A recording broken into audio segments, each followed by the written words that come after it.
सिरमा SGS को detail में discuss करने से पहले एक बार ये जान लेते हैं कि कंपनी किस तरह का कामकाज करती है। एफवाई 26 को लेके मैनेजमेंट की तरफ से अपना बिजनेस ग्रोथ को लेके क्या गाइडेंस था एंड फिर देन ये भी डिस्कस करेंगे कि एक्चुअल डिलीवरी किस तरह से हुई एफवाई 26 के अंदर। एंड देन जो लेटेस्ट अर्निंग कॉल हुई है उसके अंदर मैनेजमेंट ने अपने बिजनेस को एफवाई 27 के अंदर किस तरह से ग्रोथ करने का गाइडेंस दिया है। एंड लास्टली हम लोग एक वैल्यूएशन एनालिसिस करके ये पता लगाने की कोशिश करेंगे कि इस कंपनी के अंदर किस तरह की डील यहाँ पे बनती हुई नजर आती है। तो हम लोग फर्स्टली बात करते हैं कि सिरमा एसजीएस क्या कामकाज करती है। तो आपको ऑलरेडी पता होगा सिरमा एसजीएस एक ईएमएस कंपनी है, इलेक्ट्रॉनिक्स मैन्युफैक्चर कंपनी है जो मल्टीपल सेगमेंट के अंदर काम करती है। लाइक ऑटोमोबाइल सेगमेंट हो गया, कंज्यूमर सेगमेंट हो गया, आपका रेलवे वाला सेगमेंट हो गया, आपका इंडस्ट्रियल वाला सेगमेंट हो गया। तो मल्टीपल सेगमेंट के अंदर जो ईएमएस वाला काम है, इलेक्ट्रॉनिक्स मैन्युफैक्चरिंग वाला काम है, वो वाला कामकाज यहाँ पे करती है। तो यदि बात करें लाइक कंपनी के मैनेजमेंट के गाइडेंस की पर्सपेक्टिव से, तो मैनेजमेंट का पॉइंट ऑफ व्यू था लाइक कि हमारा एफवाई 25 के अंदर रेवेन्यू था समथिंग 3800 करोड़ रुपए के आसपास में। तो मैनेजमेंट ने बोला था कि हमारा गाइडेंस है कि हम लोग एफवाई 26 के अंदर समथिंग समथिंग 30 से 35% के आसपास में रेवेन्यू ग्रोथ करेंगे। बात करें इबिटा के पर्सपेक्टिव से, तो इनका टारगेट था कि हमारा इबिटा 400 करोड़ से ऊपर हम लोग अचीव करेंगे। बात करें समथिंग इबिटा मार्जिन के पर्सपेक्टिव से, तो इनका गाइडेंस था लगभग 10 से 11% का इबिटा मार्जिन अचीव करने का। इनका ये भी कहना था कि हमारा जो कैश फ्लो फ्रॉम ऑपरेशन जो पॉजिटिव था एफवाई 25 के अंदर, उसको हम लोग मेंटेन रखेंगे और 200 करोड़ रुपए से ऊपर का हम लोग सीएफओ यहाँ पे अचीव करेंगे। तो काइंड ऑफ गाइडेंस था। और हाँ, एक पॉइंट और भी था, इनका जो कंज्यूमर सेगमेंट का बिजनेस था वो एफवाई 25 के अंदर लगभग 35% के आसपास चला गया था। एंड कंज्यूमर सेगमेंट के अंदर यू कैन से मार्जिन कम होते हैं। जो इलेक्ट्रॉनिक्स मैन्युफैक्चरिंग वाली कंपनी आपने देखा ही होगा, डेक्सॉन टेक्नोलॉजी का, मतलब आपने देखा ही होगा एम्बर एम्बर का या फिर रिपैक ड्यूरेबल का, उनके लाइक आपने देखा ही होंगे जो कंज्यूमर सेगमेंट के अंदर ज्यादा काम करती है। तो कंज्यूमर सेगमेंट के अंदर इबिटा मार्जिन कम होते हैं। तो मैनेजमेंट का एक गाइडेंस था कि हम लोग हमारा कंज्यूमर सेगमेंट है उसको रिड्यूस करेंगे, साथ में हमारे जो दूसरे सेगमेंट्स है लाइक इंडस्ट्रियल वाला, ऑटोमोबाइल वाला, रेलवे वाला, उनको ज्यादा हम लोग स्ट्रेच करेंगे ताकि हमारा इबिटा मार्जिन अच्छा खासा डिलीवर हो। और यू कैन से देवर लाइक हम लोग हमारा रेवेन्यू ग्रोथ में भी थोड़ा इसमें कॉम्प्रोमाइज करना पड़े तो हम लोग कॉम्प्रोमाइज कर लेंगे। बट हमारा जो रेवेन्यू यहाँ पे रियलाइज होगा वो एक क्वालिटी रेवेन्यू रियलाइज होना चाहिए, बेटर इबिटा मार्जिन वाला रेवेन्यू यहाँ पे रियलाइज होना चाहिए। तो ये काइंड हमने बात करी कि इनका एफआई 26 के लिए किस तरह का बिजनेस ग्रोथ करने की गाइडेंस थी। अब एक बार देखते हैं कि मैनेजमेंट ने एफआई 26 के अंदर एक्चुअल में किस तरह से डिलीवरी करी है, कि इन लोगों का जो गाइडेंस था उसको यहाँ पे ओवर अचीव किया है या फिर अंडर अचीव किया है। तो जो मैनेजमेंट की तरफ से यहाँ पे जो इन्वेस्टर प्रेजेंटेशन आई है उसको एक बार मैं यहाँ पे आपके साथ में शेयर करने की लाइक कोशिश करता हूँ, ताकि एक बार क्लैरिटी मिल जाए कि यहाँ पे लाइक जो एक्चुअल में इनका डिलीवरी वो किस तरह का हुआ है और लाइक मैनेजमेंट ने जो अपना गाइडेंस था उसको अचीव किया कि नहीं किया। तो आई थिंक इन्वेस्टर प्रेजेंटेशन आप लोगों को दिखाई पड़ रही होगी, राइट। तो फर्स्टली बात कर लेते हैं रेवेन्यू ग्रोथ के पर्सपेक्टिव से, बात कर लेते हैं इबिटा और कैश फ्लो की बातें भी हम लोग साथ में करेंगे, बट फर्स्ट एक बार रेवेन्यू ग्रोथ के पर्सपेक्टिव से बात कर लेते हैं। तो क्वार्टर 4 की बात करें तो इनका वाई रेवेन्यू यहाँ पे लगभग 57% से ग्रोथ किया है, इबिटा लगभग 51% से, प्रॉफिट इनका लगभग 67% के आसपास में ग्रोथ किया है। तो हम तो क्वार्टर 4 की बात करें, एक बार वाई बात करते हैं बिकॉज इनका होल ईयर का रेवेन्यू का गाइडेंस हमें पता था। तो इनका देखते हैं कि इनका होल ईयर के लिए जो गाइडेंस था उसको किस तरह से अचीव किया है। तो इनका जो एक स्लाइड जिसमें इन लोगों ने वाई एन वाई बिजनेस की बात कर रही होगी, राइट, इसकी बात करते हैं। तो इनका रेवेन्यू यहाँ पे वाई एन वाई लगभग 27% से ग्रोथ किया है। गाइडेंस कितने का था? 30 से 35% से ग्रोथ करने का था। और यदि बात करें इबिटा के पर्सपेक्टिव से, तो इनका इबिटा लाइक इनका ग्रो किया लगभग 68% के आसपास में। इनका इबिटा का गाइडेंस था कि हम लोग समथिंग समथिंग 400 करोड़ रुपीस के ऊपर का इबिटा अचीव करेंगे। इबिटा एक्चुअल में कितना डिलीवर हुआ है? समथिंग 544 करोड़ रुपीस का इबिटा यहाँ पे अचीव हुआ है। तो अच्छी बात है, बिल्कुल। और जो गाइडेंस था उसको यहाँ पे अचीव किया है। बात करें प्रॉफिटेबिलिटी के पर्सपेक्टिव से, तो इनका प्रॉफिट यहाँ पे रिपोर्ट हुआ है समथिंग समथिंग 346 करोड़ रुपए, मतलब वाई इनका प्रॉफिट यहाँ पे 87% से ग्रोथ किया है। तो ये नंबर देख के क्या पता लग रहा है कि इनका जो रेवेन्यू ग्रोथ की गाइडेंस थी 30 से 35% की, उसको तो अचीव नहीं कर पाए हैं। मतलब 3% से यहाँ पे उसको गाइडेंस को अचीव नहीं किया, बिकॉज़ 30 से 35% की गाइडेंस थी, एक्चुअल डिलीवरी 27% से। तो वहाँ पे गैप ये लोग मतलब ये कहते हैं थोड़ा नीचे रह गया 3% इनका। बट हाँ, जो इनका इबिटा का गाइडेंस था 400 करोड़ रुपीस का, उसको यहाँ पे डेफिनिटली अचीव कर लिया है। उसमें ऐसे कोई दिखाई यहाँ पे दिक्कत यहाँ पे दिखाई नहीं पड़ रही है। और यदि हम लोग बात करें एबिटा मार्जिन के पर्सपेक्टिव से, तो इनका जो एबिटा मार्जिन है, जो इनका गाइडेंस था 10 से 11% के आसपास में, तो यहाँ पे अचीवमेंट किया 11.30% का, मतलब जो एबिटा मार्जिन की गाइडेंस है उसको भी यहाँ पे अचीव करते हुए दिखाई पड़ रहे हैं। और इनका गाइडेंस क्या था कि हमारा जो कंज्यूमर सेगमेंट का बिजनेस है उसको हम लोग डेप्रिकेट करेंगे और बाकी के सेगमेंट के जो रेवेन्यू उनको बढ़ाने की कोशिश करेंगे, बिकॉज बाकी के सेगमेंट के अंदर एबिटा मार्जिन ज्यादा बनता है। तो यहाँ पे जो कंज्यूमर सेगमेंट का इनका रेवेन्यू था, तो एफआई 25 में मिक्स था 36% के आसपास में, और एफआई 26 में कितना होगा घट के 30% के आसपास में। मतलब जो मैनेजमेंट ने यहाँ पे गाइडेंस दिया कि हम लोग हमारे कंज्यूमर सेगमेंट के बिजनेस को कम करेंगे ताकि हमारे ओवरऑल एबिटा मार्जिन बढ़े, तो यहाँ पे साफ-साफ अचीव होता हुआ दिखाई पड़ रहा है। बिकॉज़ आप आपको पता है कि एबिटा मार्जिन 8 से 9% हुआ करते थे एफआई 25 तक, और लाइक एफआई 26 के अंदर 11% का एबिटा मार्जिन अचीव करना बहुत बड़ी बात होती है, राइट? और वो इसीलिए हो पाया है बिकॉज़ इन्होंने कंज्यूमर सेगमेंट का जो बिजनेस है उसको यहाँ पे कर्टेल करने की कोशिश करी है। अब यहाँ पे जो हमने देखा कि इनका रेवेन्यू 27% से ग्रोथ किया है, एक बार दूसरे फैक्टर भी बात कर लेते हैं, इनका जो ऑपरेटिंग कैश फ्लो है उसके अंदर इन लोगों ने अपना गाइडेंस अचीव किया है कि नहीं किया है। तो लेट मी चेक इनका जो सीएफओ है, ऑपरेटिंग कैश फ्लो की बात कर लेते हैं। ऑपरेटिंग कैश फ्लो इनका लेट मी सी कौन सी स्लाइड के अंदर है। Operating cash flow yes, yes, yes, yes.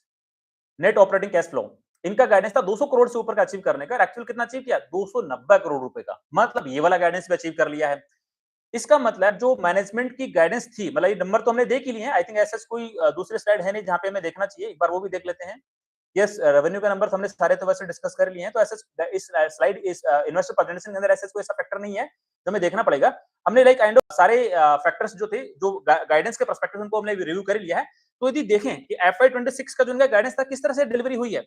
Revenue growth rate 30 से 35% का गाइडेंस, एक्चुअल डिलीवरी 27% के आसपास में। तो मैनेजमेंट ने क्या बोला कॉन कॉल के अंदर कि हम लोग चाहने को तो कर सकते थे 35% का revenue growth achieve, but consumer segment का बिजनेस हमने डिप्रिकेट किया, उसको कम रखा है, ताकि हमारा एबिटा मार्जिन इंप्रूव हो सके और एबिटा मार्जिन पे डेंट ना लगे। इसीलिए सिरमा एसजीएस की मैनेजमेंट ने यहाँ पे अपना जो गाइडेंस है उसको अचीव करने से 3% से पीछे रह गए हैं, बट एबिटा मार्जिन अच्छे से अचीव किया। 10 से 11% के गाइडेंस को ओवर अचीव करके 11.30% का अचीव कर लिया। मतलब मैनेजमेंट यहाँ पे क्वालिटी रेवेन्यू चाहता है। ऐसा नहीं कि मैं केन्स टेक्नोलॉजी की तरह कोई भी रेवेन्यू ले लूं, मेरा यू कैन से वर्किंग कैपिटल डेज भी खराब होता रहे, मेरा रिसीवेबल डेज भी बढ़ता रहे और मेरा मार्जिन भी ढंग से ना बने, वो भी गिरता रहे। ऐसा नहीं, ऐसा बिल्कुल नहीं किया सिरमा एसजीएस की मैनेजमेंट ने। इन लोगों ने जो रेवेन्यू अचीव किया वो क्वालिटी रेवेन्यू अचीव किया है। मतलब आप देखो ना, इनका सीएफओ भी मतलब कैश फ्लो फ्रॉम ऑपरेशन लगभग 290 करोड़ रुपए के आसपास का बना है। 200 करोड़ रुपीस की गाइडेंस थी, 290 करोड़ रुपए अचीव किया है। एबिटा मार्जिन 10 से 11% का गाइडेंस था, लगभग 11.30% अचीव किया है। तो जो बाकी के पैरामीटर्स हैं, जो मैनेजमेंट ने यहाँ पे लगभग 400 करोड़ रुपीस का एबिटा अचीव करना चाहा था, लगभग 546 करोड़ रुपीस का एबिटा अचीव किया। तो उन वाले फैक्टर्स पे जो दूसरे इनके जो क्वालिटी रेवेन्यू के गाइडेंसेज हैं, एबिटा के पर्सपेक्टिव से बात करो, सीएफओ के पर्सपेक्टिव से बात करो, एबिटा मार्जिन के पर्सपेक्टिव से बात करो, उनको यहाँ पे इजीली अचीव कर लिया। मतलब ठीक है, मान सकते हैं कि रेवेन्यू ग्रोथ को 3% से यहाँ पे मिस किया है, बट जो बाकी का फैक्टर है यहाँ पे बिजनेस ग्रोथ के पर्सपेक्टिव से, उनको यहाँ पे सिरमा एसजीएस की मैनेजमेंट अचीव करती हुई नजर आ रही है। इसका मतलब यहाँ पे क्या दिखाई पड़ रहा है कि जो मैन्युफैक्चरिंग बिजनेसेस होते हैं, उसके अंदर हमें ये देखना ज्यादा इंपॉर्टेंट रहता है कि यहाँ पे कंपनी क्वालिटी रेवेन्यू को अपने रेवेन्यू की क्वालिटी किस तरह से इंप्रूव कर रही है। टेंस टेक्नोलॉजी की तरह ऐसे नहीं कि भाई रेवेन्यू अचीव करने के लिए कुछ भी अपने रिसीवेबल डेज बढ़ा दिए, कुछ भी अपने इन्वेंटरी डेज बढ़ा दिए, कैश कन्वर्जन साइकिल और बढ़ गया उनका, ऐसा नहीं। सिरमा एसजीएस ने यहाँ पे फोकस रखा कंप्लीटली क्वालिटी रेवेन्यू पे कि हम लोग रेवेन्यू करेंगे वो क्वालिटी वाला करेंगे, अच्छे इबिटा मार्जिन बनाएंगे, वर्किंग कैपिटल डेज को भी इंप्रूव करेंगे और हमारा सीएफओ भी मेंटेन रखेंगे 200 करोड़ से ऊपर का। मतलब 3% का डेंट तो लगा गाइडेंस को मिस करने में, बट बाकी के फैक्टर्स को बहुत अच्छा खासा इंप्रूव कर लिया। तो मैंने बात करी यहाँ पे एफआई 26 के डिलीवरी के पर्सपेक्टिव से।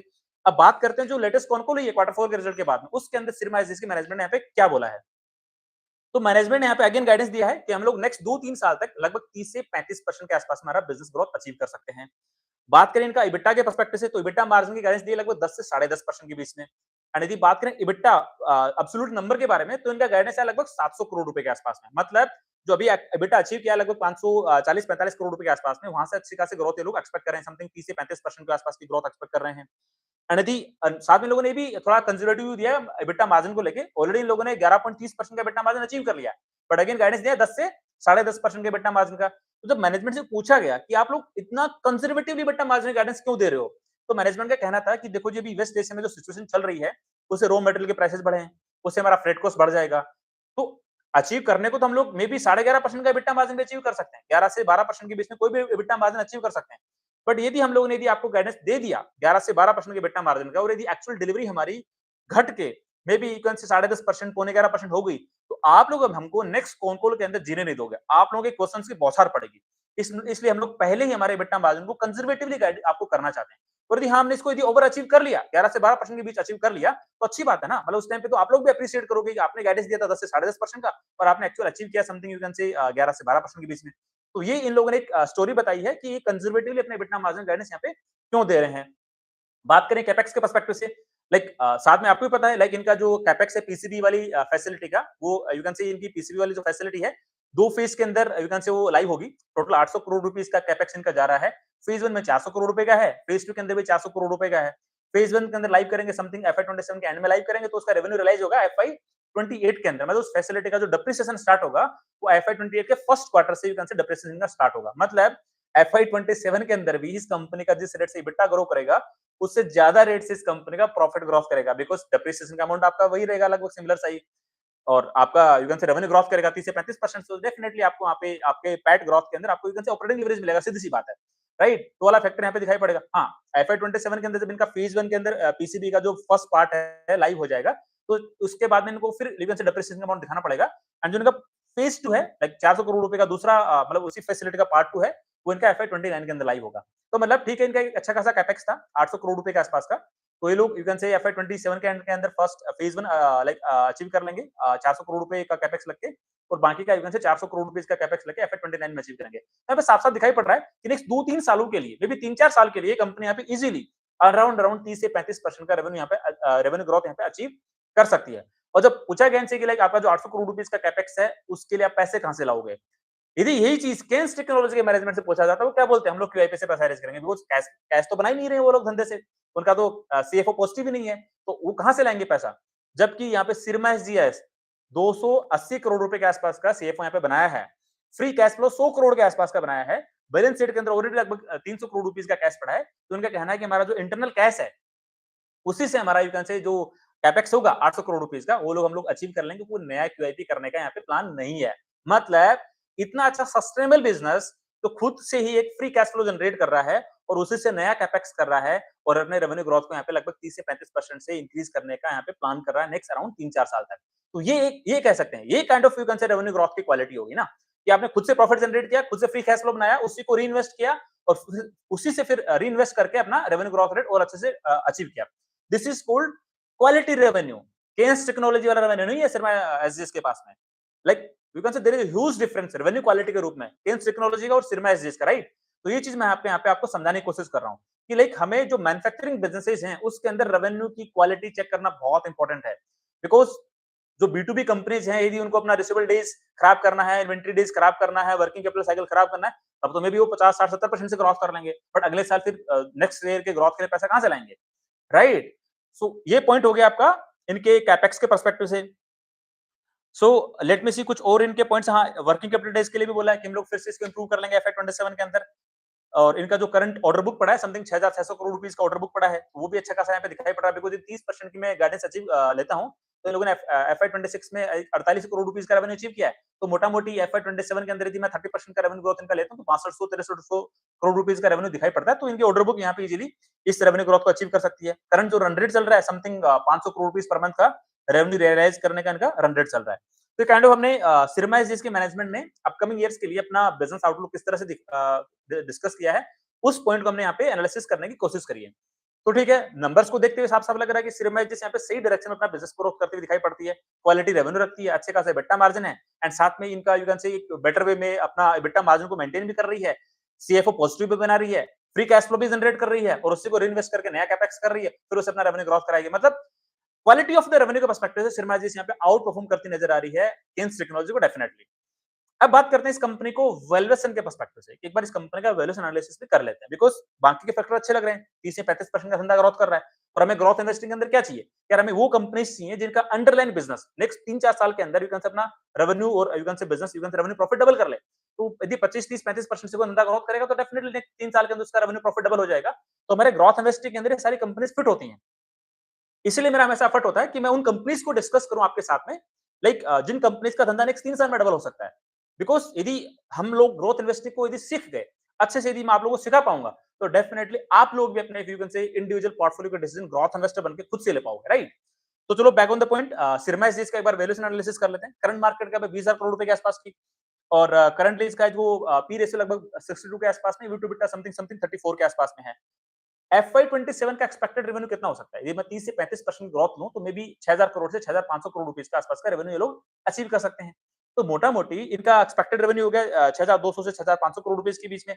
यदि मैं 10 से 10.5% का इबिटा लेता हूं, ऑल्दो मेरे को लग रहा है इनका इबिटा मार्जिन 11 से 12% के बीच में आएगा, तो टेंटेटिवली इनका इबिटा कितना बनेगा? इन लोगों ने ऑलरेडी गाइडेंस दिया 700 करोड़ रुपीस का इबिटा अचीव करने का, तो उसी को कंसीडर कर लेते हैं। मतलब इनकी जो मार्केट कैप है आपकी 20,000 करोड़ रुपए की, यदि मैं इनका forward EV to EBITDA calculate करने की कोशिश करूं, तो इनका जो एंटरप्राइज वैल्यू समथिंग वो भी 20,000 करोड़ रुपए के आसपास में है। तो फॉरवर्ड ईवी टू बिटा इनका निकल के आता है लाइक 20,000 करोड़ के अंदर यदि मैं 700 करोड़ डिवाइड करता हूं तो 28.5 के आसपास में आता है। मतलब ठीक है, वैल्यूएशन के अंदर थोड़ा यू कैन से कंफर्ट बनने की कोशिश हो रहा है। बट अगेन एक बार इनको फॉरवर्ड प्राइस रेशियो के पर्सपेक्टिव से भी देख लेते हैं। तो इनका जो प्रॉफिट बिफोर टैक्स बनेगा, उसके लिए हमें क्या करना पड़ेगा? इनका डेप्रिसिएशन का अमाउंट घटाना पड़ेगा, इंटरेस्ट कॉस्ट इनमें से घटाना पड़ेगा, राइट? और अदर इनकम भी आती है इनकी लगभग 3 से 40 करोड़ रुपए की, तो लगभग इनका जो प्रॉफिट बिफोर टैक्स बनता है 700 करोड़ रुपीस का एबिटा, इनका पीबीटी बनेगा समथिंग समथिंग 600 करोड़ रुपए के आसपास में। तो जब मैं इनका पैट की बात करूं, प्रॉफिट आफ्टर टैक्स की बात करूं, तो उसके लिए लेट्स से मैं 22-23% का इनका टैक्स यदि मैं ऐड कर दूं तो इनका पैट बनता है समथिंग समथिंग 450 करोड़ रुपए के आसपास में। तो आप ये देखो एक कंपनी लगभग जो 30 से 35% से धंधा ग्रोथ कर सकती है, एफआई 27 का उसका एक्सपेक्टेड प्रॉफिट अमाउंट हो सकता है लगभग 450 करोड़ रुपए के आसपास के। तो इसका यदि मैं फॉरवर्ड पी रेशियो यदि कैलकुलेट करने की कोशिश करूं तो कितना आएगा?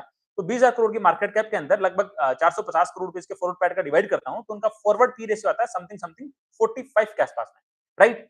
अब देखो बिजनेस की ग्रोथ रेट कितनी है? 30 से 35% के आसपास में।